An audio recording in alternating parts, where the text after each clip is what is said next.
natuto na imo problema kaaga-aga. Sige imo pagnginginirutob.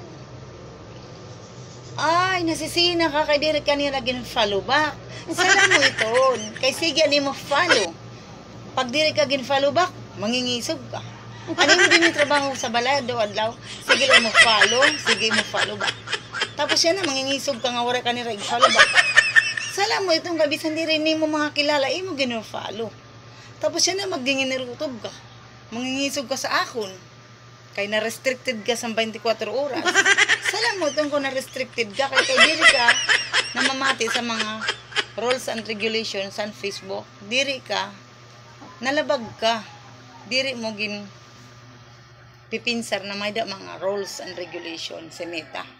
Sala mo ito. Tapos yan na, mangingisog ka. Diri ka pa makaon. Kay na-restricted ka. Ano problema ba ito?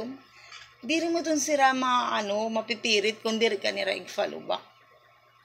Pasag di kung diri ka nira follow back. Nano ba? Kawalan ba sira? Kay puro ko para diri kit magtalo. Asya nala to na nimo. Puro ko nala paglimpyo din sa balay kung diri ka nira i-follow back. Kay para malibang ka. Kontra pipinisbok o rekwinta. Tapos ang balay din diri ka man lang makapanlimpyo. Ay, Diyos ko. Sa sunod na lagit magarampag niya nila pagbalik ko. Kay tila katakya na. May miling aksa na ito, nagsuruwa na. Kay nanood ko na.